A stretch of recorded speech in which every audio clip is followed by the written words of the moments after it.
BFM Business, BFM Crypto, le club. Amaury de Tonquédec. Bonjour à tous, c'est le club BFM Crypto. Merci d'être avec nous. 60 000 $, ça y est, le Bitcoin les a dépassés en hausse fulgurante. On en parle dans quelques instants avec Stéphane Ifra, responsable des solutions d'investissement chez Coinized. Bonjour Stéphane. Bonjour. Jérémy Levescon, chef de rubrique Crypto Web 3 à Capital.fr et 21 millions. Donc évidemment, on va revenir sur cette hausse, mais on parlera aussi de l'Ethereum qui rattrape son retard, entre guillemets, et aussi d'autres altcoins qui eux aussi se rattrapent et ont de belles performances pour certains d'entre eux. Le bilan d'NFT Paris qui a eu lieu le week-end dernier et aussi de bonnes nouvelles, les récentes levées de fonds dans le Web 3. Mais d'abord, on va voir ce qu'en pense techniquement Vincent Gagne qui est en ligne avec nous, analyste financier indépendant. Bonjour Vincent. Bonjour Amaury, bonjour à tous. Vincent, c'est drôle, il y a 15 jours, c'était votre dernier passage. On était avec vous pour le passage des 50 000 $. Et cette fois-ci, aujourd'hui, et 15 jours après, on passe les 60 000, vous nous portez chance donc Vincent. Qu'est-ce qu'il faut en penser techniquement ? Alors j'espère qu'il y a 2 semaines, vous n'avez pas dit trop de bêtises. Oui, alors effectivement, Bitcoin n'a pas proposé un tel mois haussier, le mois termine demain, on peut déjà se projeter, depuis le bull run de 2020-2021. Et puis même, j'ai repris d'ailleurs toutes les sessions boursières mois par mois de l'ancien bull run. Et en fait, finalement, je ne crois pas qu'on ait eu un mois aussi haussier que ce qui s'annonce pour février 2024. Alors en fait, c'est très rapide. Bitcoin, factuellement, où est-ce qu'il en est ? Il a rejoint les résistances techniques, alors à la fois du printemps 2021, qui avait été le premier record historique autour des 60K, les 60-62K, et puis ensuite celui d'octobre-novembre 2021, où il s'était approché des 70 000 $. Alors, ce qui est très rapide, en fait, c'est la tendance à court terme, c'est-à-dire que le tout dernier signal technique aussi qui a été donné, c'était lundi. Dans la nuit de lundi à mardi, lorsque, vous savez, il y a eu la publication du nouvel achat de Bitcoin par MicroStrategy, et puis des chiffres de volume record sur les ETF Bitcoin Spot, c'est notamment BlackRock qui fait un carton. Bref, ce dépassement des 53 000 $, c'est un signal dans le sens de la tendance haussière, mais ce qui se passe depuis 3 jours, c'est vraiment une tendance qui accélère. Certains pourraient utiliser l'acronyme FOMO pour Fear of Missing Out. Bref, les acheteurs retardataires courent après la tendance. Alors justement, il faut être un peu prudent. Quelques observations techniques, je ne veux pas jouer les mauvais augures, mais tout de même, dans le bull run actuel, pour l'instant, Bitcoin reste leader. Sa dominance continue d'avancer très bien. Alors, vous parliez à l'instant de certaines altcoins qui proposent des choses intéressantes. Il y a même 2 nouveaux records historiques sur un certain nombre de jetons. Mais overall, Bitcoin reste leader et finalement, pour les auditeurs, ce qu'il faut savoir, c'est que si vous voulez vous positionner sur des bonnes alts, il faut choisir celles qui surperforment le BTC. Pour ça, vous pouvez faire l'analyse technique, par exemple, sur les crosses des alts face au BTC. Mais il y a donc malgré tout une mini-saison des alts. Vous parliez à l'instant d'ETH. ETH, alors, Ethereum progresse. Ethereum fait le même parcours haussier que Bitcoin, mais avec retard. Par contre, on ne peut toujours pas parler d'une phase de surperformance d'Ethereum face à Bitcoin. Ça ne devrait pas tarder, ça se met en place. Je pense que là, avec l'approche des records historiques sur BTC, un moment ou un autre, il va falloir quand même passer le témoin ETH. Il ne faut pas non plus garder tout pour soi. Donc simplement pour terminer, 60-62 000 $, ce sont donc des seuils à l'époque de décrochage, de prise de profit du fin printemps 2021 et puis de la fin du début du mois de novembre 2021. Dans ces phases-là, quand les supports sont super loin, que les résistances sont au contact des cours, bon, il ne faut pas bien sûr tout couper, mais il faut savoir prendre des TP partiels. Pour monter les stops, il faut transformer les gains latents en gains réels. Et puis sur certaines positions, ne pas hésiter à mettre ses stops à break-even. Enfin voilà, il faut commencer à gérer ses positions réelles. Parce que dites-vous bien une chose, il y aura encore des corrections. Merci beaucoup Vincent Gagne, analyste financier indépendant. On se retrouve donc dans 15 jours pour une correction ou alors peut-être un record absolu. Vincent, vu qu'on prend 10 000 à chaque fois tous les 15 jours avec vous, on fera le point. Est-ce que la prophétie se réalisera encore ? On verra bien. Merci d'avoir été avec nous Vincent Gagne. Bonne journée, bonne soirée Vincent. Messieurs, comme on le disait à l'instant, voilà, Bitcoin à 60 000 $, ça monte très très vite et surtout beaucoup plus vite que dans les cycles précédents. En comparant, on voit, Stéphane Ifra, que le Bitcoin est largement en avance quand on voit qu'on est à 50 jours du halving aujourd'hui. Exactement. En fait, dans les cycles précédents, les nouveaux records étaient atteints plusieurs mois après l'événement en question, donc le halving. Là, on sent que potentiellement, la semaine prochaine, on peut être au plus haut historique, donc avec beaucoup de mois d'avance. Je pense qu'il y a une raison quand même fondamentale, c'est les flux liés aux ETF spot puisque concrètement aujourd'hui, cet actif, il est investissable par des gros investisseurs institutionnels qui n'étaient pas là du tout lors du cycle précédent. Et on le voit bien avec les rythmes de collecte, c'est assez transparent. Ça a collecté à peu près 135 000 bitcoins en net depuis l'ouverture, donc depuis le 10 janvier, ce qui aujourd'hui valorisé vaut à peu près 8 milliards de dollars. Il y a des vrais flux qui sont derrière. Et on ne les avait pas dans le cycle précédent. Et les volumes d'échange sont incroyables. L'ETF BlackRock, c'est depuis 2 jours 1,2 milliard de dollars d'échanges quotidiens, voire même plus. Donc il y a vraiment de l'attraction et de l'attractivité. Il y a des acheteurs et des vendeurs. Ouais. Oui, alors il y a des flux dans les deux côtés, mais là il y a quand même visiblement plus de demandes que d'offres sur ces ETF, et ce qui fait monter le cours. Et je le dis, ce qui est quand même assez incroyable, c'est que on savait qu'a priori ces ETF, avec ces ETF on ouvrait le robinet, mais on pouvait quand même penser que ça prendrait plus de temps, et surtout, comme vous l'avez dit Stéphane, que ça interviendrait quelques semaines après le halving, comme ça se passe traditionnellement. Là, Jérémy, on est à 50 jours du halving, ça continue de monter, on est proche du record historique, qui, je le rappelle, était quasiment à 69 000 $. C'est assez incroyable. Ça va très vite, même ces 2-3 derniers jours, c'est allé très vite, puisque le week-end dernier, on était bien plus bas. Là, on a pris 7-8 000 $ en l'espace de 48 heures, en l'espace de 72 heures. Donc, il y a une véritable accélération. Il y a l'effet halving, il y a l'effet MicroStrategy, qui est ce fameux ETF Proxy, maintenant aujourd'hui, qui à la base est un éditeur de logiciels, mais qui s'est véritablement transformé en véhicule d'investissement à Bitcoin, une entreprise cotée en bourse, cofondée par Michael Saylor, et qui a encore acheté 3000 Bitcoins pas plus tard qu'il y a 48 heures, et qui devient le plus gros détenteur de Bitcoin en tant qu'entreprise aux États-Unis. Je crois que ça leur en fait 193 000. Maintenant, elle est valorisée à 10 milliards de dollars globalement en termes de trésorerie Bitcoin. La capitalisation boursière est de 12 milliards de dollars. Donc là, on est à plus de 80% de sa valeur en bourse en Bitcoin. Son seul but, c'est de devenir un gros coffre-fort de Bitcoin. Ouais, c'est assez incroyable, Jérémy. Non, mais voilà, il y a des signaux qui sont très encourageants pour le marché. Et je pense que Stéphane voudra y revenir, mais je pensais aussi notamment à l'entrée en bourse de Reddit, qui n'a pas grand-chose à voir intrinsèquement avec le Bitcoin, mais qui est quand même une plateforme sur laquelle Bitcoin a été très popularisé et qui détient eux-mêmes des crypto-monnaies puisqu'ils ont travaillé là-dessus. En fait, ce sont des actifs qui deviennent désormais populaires auprès des investisseurs traditionnels qui ont acquis une légitimité.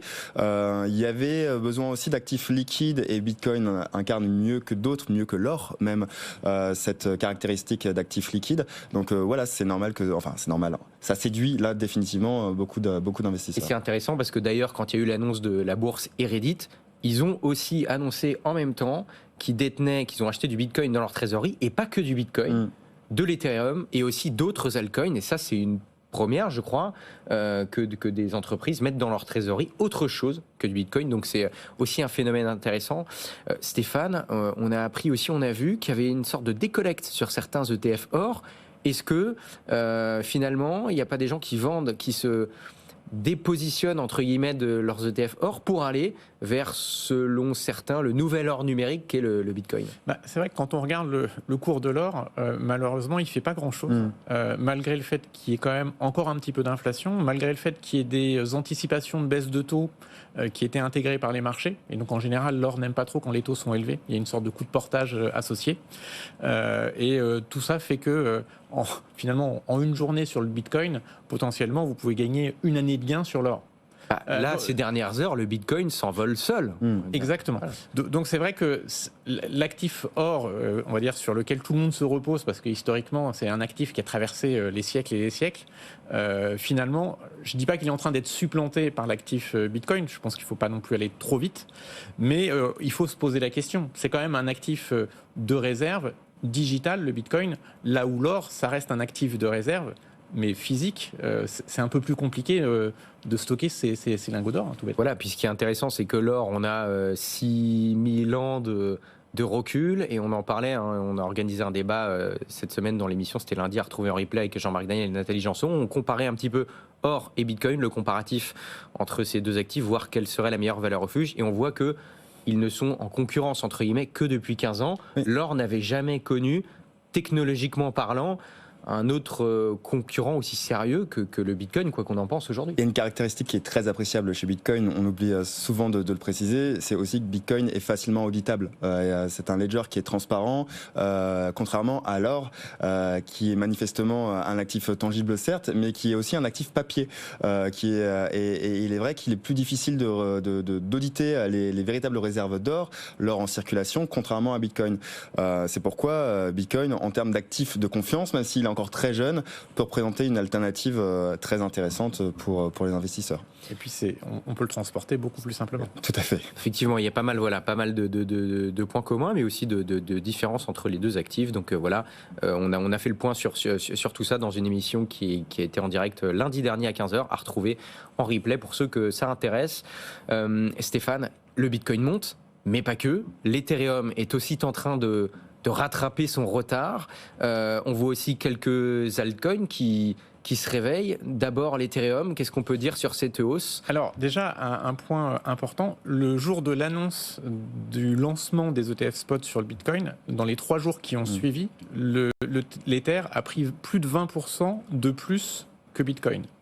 Donc en fait, le grand gagnant au moment du lancement, ça a été Ether et pas tellement Bitcoin. Ça veut dire quoi ? Ça veut dire que la narrative a changé. Maintenant, il y a une sorte de petit sell the news entre guillemets sur le Bitcoin, et maintenant on s'est mis à pricer la potentielle arrivée d'un ETF Ethereum en mai prochain. Je pense que alors il y avait sur le moment, oui, il y a eu un petit peu de sell the news sur Bitcoin, et il y a effectivement l'histoire prochaine, c'est pas la sortie des ETF spot sur BTC ou le fait que ça collecte. Quelque part, on s'y attendait un petit peu, même si on est toujours surpris des chiffres.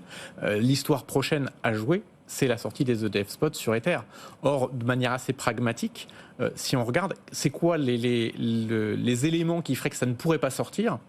La structure de l'ETF, ça sera la même que sur Bitcoin, donc la SEC ne pourra pas dire non, je ne suis pas d'accord. Et ça serait éventuellement sur l'actif qui serait caractérisé comme un titre financier et qui du coup serait juridiquement un peu différent du Bitcoin, mais il y a déjà eu un jugement là-dessus et la SEC a perdu. Donc en fait, il n'y a pas de vraie barrière visible aujourd'hui sur la sortie de l'ETF. Mais pour l'instant, c'est pas. Alors il y a eu ce jugement, mais ça semble pas complètement tranché. Jérémy Lebescon, vous y croyez à l'arrivée imminente d'un ETF Ethereum Spot, sachant que, encore une fois, il y a toujours cette question de qualification juridique. En titre financier. Est-ce une security ou une commodities comme le Bitcoin ? Je suis un peu plus mesuré. Néanmoins, je rejoins Stéphane sur le fait que l'Ether a été un temps le grand gagnant de cette autorisation et ce déploiement des ETF Bitcoin. En fait, Bitcoin a ouvert la boîte de Pandore. Dès lors, tout était possible. Sans ces ETF Bitcoin, on ne pouvait même pas imaginer un ETF Ethereum. Là, aujourd'hui, la question se pose. Elle est légitime. Il est vrai qu'aux États-Unis, il y a cette question du titre financier qui n'est pas aidée par le passage, on va rentrer un petit peu dans la technique, mais en proof of stake de Ethereum il y a maintenant 2 ans, qui permet donc aux utilisateurs de tirer des dividendes sous la forme tout simplement des jetons qui sont stakés. Parce que moins de décentralisation. Ça en fait un actif qui est moins décentralisé. Il y a une question de dividendes qui est alliée à la ressource même. Donc en fait, quoi qu'il en soit, par rapport au fameux Howey test, qui néanmoins mériterait peut-être une mise à jour parce qu'il date d'il y a un peu plus presque d'un siècle. Donc c'est le test qui permet de qualifier ou non les titres financiers. Ethereum n'est pas aussi clair que ne l'est Bitcoin. Néanmoins, aujourd'hui, toutes les institutions, en tout cas les institutions financières, construisent des réseaux financiers grâce à un ledger du type EVM comme Ethereum, pardon. Dans les mois à venir, il est très probable que la SEC cède aussi sur cet actif-là. Voilà, effectivement, pour ceux qui nous rejoignent, il y a un grand débat entre savoir si l'Ethereum pourrait être considéré comme une matière première par les autorités financières américaines. Et dans ce cas-là, il serait a priori quasi certain qu'on puisse avoir un ETF Ethereum Spot. Mais pour l'instant, ça peut être aussi considéré comme un titre financier. Donc c'est pour ça qu'il y a des chances que ça passe, mais ce n'est pas encore fait. Stéphanie Fra. Oui, en fait, il y a quand même des chances maintenant que les BlackRock et Fidelity, qui sont en train de récolter les fruits, on va dire, de leur gros lobbying depuis des mois et des mois, vont faire de même sur Ethereum. Ils vont voir la manne financière potentielle pour eux, de manière assez pragmatique. Et ces gens-là sont crédibles vis-à-vis de la SEC. Jérémy Lebescon. Il faut savoir qu'il y a plus que 11% environ des Ethers en circulation présents sur les échanges. C'est-à-dire que les Ethers ont été massivement retirés des exchanges, des bourses crypto, sont utilisés désormais pour du staking ou pour des applications DeFi, ou ont été retirés sur des portefeuilles privés. Donc il n'y a plus beaucoup d'Ethers en circulation, et quoi qu'il en soit, en effet, il semble que la demande supplante l'offre, et il faut faire véritablement attention à sa métrique. Ouais. Bon, on va surveiller tout ça, mais il n'y a pas que les Ethereum qui se réveille aussi. Stéphane, il y a aussi d'autres altcoins qui s'apprécient fortement. On voit régulièrement, on commence à voir des alts qui ont une performance de plus de 50% sur une semaine et dans le top 50. C'est-à-dire, on ne parle pas de vraiment petite capitalisation, on parle d'alts qui sont quand même déjà pas mal capitalisés et qui commencent à s'apprécier. Exactement. Alors, on voit apparaître des histoires ici ou là assez spécifiques. Là, l'histoire que j'ai en tête, c'est celle sur Uniswap, qui, dans la semaine, a annoncé le fait qu'ils allaient changer l'utilité de leur token. Peut-être rappelons ce qu'est Uniswap. Alors, s'il y a Uniswap, des gens qui nous rejoignent. c'est en gros un échange décentralisé qui permet de faire de l'achat-vente crypto contre crypto. Et cet échange-là a un token, du coup, le UNI. Exactement, qui permet de faciliter ces échanges. Ils ont annoncé un changement d'utilité, enfin de fonctionnalité du token, qui historiquement était plutôt là pour faire de la gouvernance, et qui maintenant va pouvoir récolter une partie des frais de transaction qui sont payés sur la plateforme, et donc vont récolter, alors j'aime pas appeler ça un dividende, mais en tout cas une rémunération contre une immobilisation du token. Et donc on voit que pour le coup c'est un ancien projet, ça faisait partie de la nouvelle vague de la DeFi. La DeFi a connu quelques déboires suite à, on va dire, aux affaires qu'on connaît, notamment sur Luna. Et là on a un peu l'impression que les projets qui ont survécu à ce long hiver sont en train de se réinventer, de trouver d'autres utilités ou d'évoluer dans leur manière d'opérer. Uniswap est un très bel exemple. Et du coup, effectivement, sur la nouvelle, il a gagné quasiment 50%, ce qui est assez logique. Un token qui ne servait pas à grand-chose, si ce n'est à voter, demain ou aujourd'hui, il va vous permettre de récupérer des revenus. Et Jérémy Lebesco, une réaction à justement ce reste du marché qui commence à se réveiller. Ouais. En fait, moi j'aimerais plutôt mettre en garde nos téléspectateurs, puisque là on rentre dans la période d'effervescence, d'euphorie, de casino, où pour beaucoup de nouveaux entrants, on peut faire des gains très rapides, et il faut rappeler aussi qu'on peut perdre ses gains très très rapidement, ou voire même perdre ses capitaux. Et il est clair que, alors il y a des altcoins, même si on n'est plus à l'époque il n'y a que Bitcoin qui existe, il y a des altcoins qui remplissent une utilité, qui ont un rôle, il faut pas le négliger. Néanmoins, sur plus de 5000 cryptoactifs en existence, c'est loin d'être le cas pour tous. Et pour tous ceux qui seraient tentés de surfer sur le nouveau token à la mode, ou même parfois d'utiliser des produits, des effets de levier, comme certains échanges peuvent le permettre, moi je recommande plutôt la prudence, parce que dans ces périodes d'effervescence-là, comme Vincent l'a précisé tout à l'heure, on n'est jamais à l'abri d'une correction, tout peut aller très vite. Donc là pour le moment c'est l'effervescence, il va y avoir des gains, on le souhaite à tous, mais il faut faire attention au risque également. Effectivement, tout peut arriver, soyez prudents. C'est parce que vous pouvez gagner beaucoup d'argent rapidement que vous pouvez aussi en perdre beaucoup rapidement. Donc, prudence sur le marché crypto. Justement, en parlant d'avertissement, Jérémy Lebescon, on a plus de 2000 personnes qui ont déposé plainte ces derniers mois à Paris contre des dirigeants de la plateforme d'investissement en crypto Omega Pro, qui a tout simplement disparu. Qui a disparu. Bon, c'est pas la première fois que ça arrive, malheureusement. C'est une plateforme qui était finalement un système pyramidal qui proposait, je le crois, en tout cas des gains, et notamment des gains en forex qui étaient considérables. Généralement, c'est un premier signe, c'est-à-dire qu'une plateforme qui vous promet des gains, il faut se méfier. Quand c'est trop beau pour être vrai, prudence. Normalement, les gains ne sont jamais assurés, ça se saurait. Donc voilà, c'est une plateforme qui a en plus distribué pendant un temps certains de ces gains-là pour rassurer un petit peu sa clientèle, et il est vrai qu'elle a attiré des milliers d'utilisateurs malheureusement, et est partie du jour au lendemain. À ma connaissance, le parquet financier n'a en tout cas pas encore ouvert d'affaires. 2000 utilisateurs ont en effet porté plainte. Cette plateforme est assimilée aussi à du blanchiment d'argent associé à OneCoin, qui était un autre projet pyramidal en provenance de Chine. Voilà, c'est déplorable. C'est encore malheureusement ça jette toujours de l'ombre sur le marché des cryptoactifs, mais en l'occurrence, comme on le voit, c'est aussi une plateforme qui promettait des gains au forex, et en fait la principale recommandation, c'est aussi de rappeler qu'on a des autorités financières en France, et je pense notamment à l'AMF, à la CPR, qui dressent une liste des établissements qui sont de confiance. Il faut recommander d'aller les examiner avant de faire le moindre investissement. Prudence, l'argent magique magique n'existe pas. Renseignez-vous quand vous investissez sur une plateforme ou un actif avant toute chose. En tout cas, dans ce cas-là, la justice est saisie et on suivra ça dans les jours et semaines qui viennent. On parle des cryptos qui ont monté, mais il y a aussi un marché qui se réveille. Jérémy, c'est le marché des NFT. Et d'ailleurs, le week-end dernier, on a eu la grand-messe des NFT à Paris avec NFT Paris. 17 000 personnes au Grand Palais éphémère quand même. Est-ce qu'on peut faire un bilan de cet événement? 17 000 personnes, c'est pas rien. NFT Paris, en tout cas, c'est implanté comme aujourd'hui une référence mondiale. Enfin, en tout cas, ce sont les mots de son fondateur qui s'est d'ailleurs exprimé dans nos colonnes sur capital.fr. Il est vrai qu'il y a de la concurrence sur ce marché-là, sur ce marché des conférences Web3, NFT, blockchain. Et en tout cas, il n'y a pas de comparaison avec NFT New York. Je ne sais pas si certains d'entre vous y sont passés, mais qui ressemble véritablement à une opération mercantile. NFT Paris a réussi à rassembler 17 000 personnes et dont des leaders du secteur, aussi des artistes. En soi, c'est une surprise, c'est une surprise, c'est surtout un succès. Et surtout, ça a permis d'agglomérer au sein de Paris 170 événements consacrés aux NFT dans toute la ville. Pendant une semaine, Paris est devenu la capitale du NFT avec des galeries qui ont ouvert des expositions éphémères, des artistes qui ont ouvert également leur lieu éphémère, des marques. Et pendant une semaine, Paris est devenu une capitale de cette technologie qui est révolutionnaire pour les artistes, qui est aussi révolutionnaire pour de nombreuses entreprises. On a d'ailleurs vu sur NFT Paris des entreprises comme LVMH, on a également vu Tesla, on a vu Pernod Ricard. Donc ça veut dire que cette technologie-là parle quand même dans ces corporations.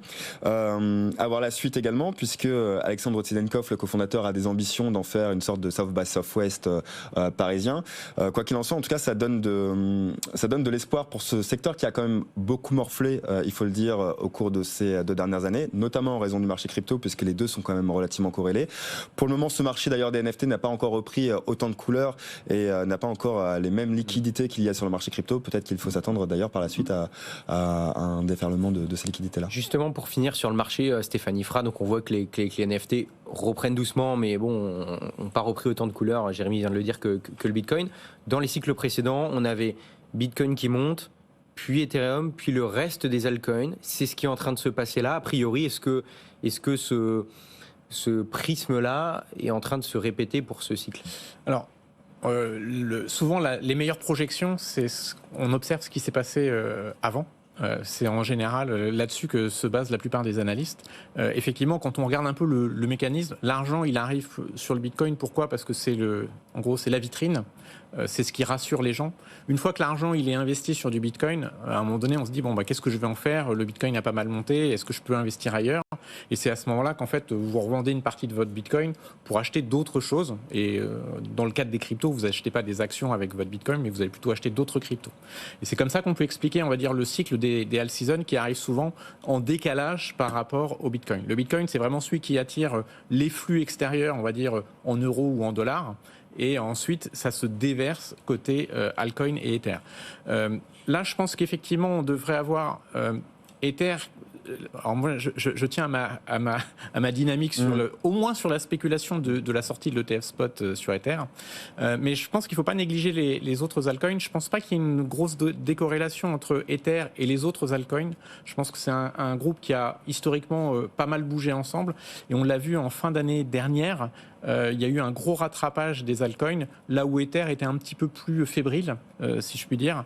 On a eu quelques grosses altcoins de le top 50 qui ont gagné 200-300% en 2 mois ou 3 mois. Alors c'était un gros rattrapage, parce que c'est des coins qui s'étaient, on va dire, fait beaucoup vendre lors du cycle précédent. Donc je pense que pour le Bitcoin, on devrait avoir encore quelques semaines peut-être de surperformance. Mais on va commencer à avoir un rééquilibrage entre Bitcoin et les alts. Et à partir de ce moment-là, je pense qu'on va pouvoir construire quelque chose. On surveillera donc cette cascade de liquidité qui arrivera peut-être jusqu'au marché des NFT. On verra ça. Jérémy, il nous reste quelques secondes très rapidement.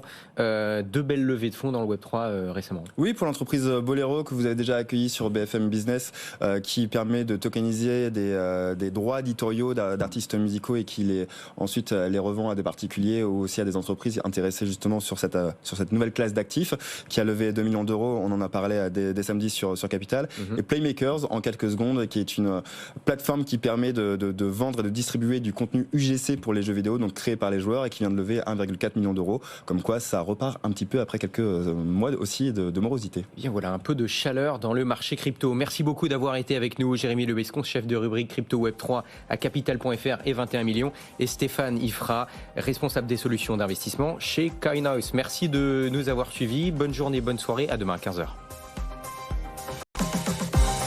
BFM Business, BFM Crypto, le club.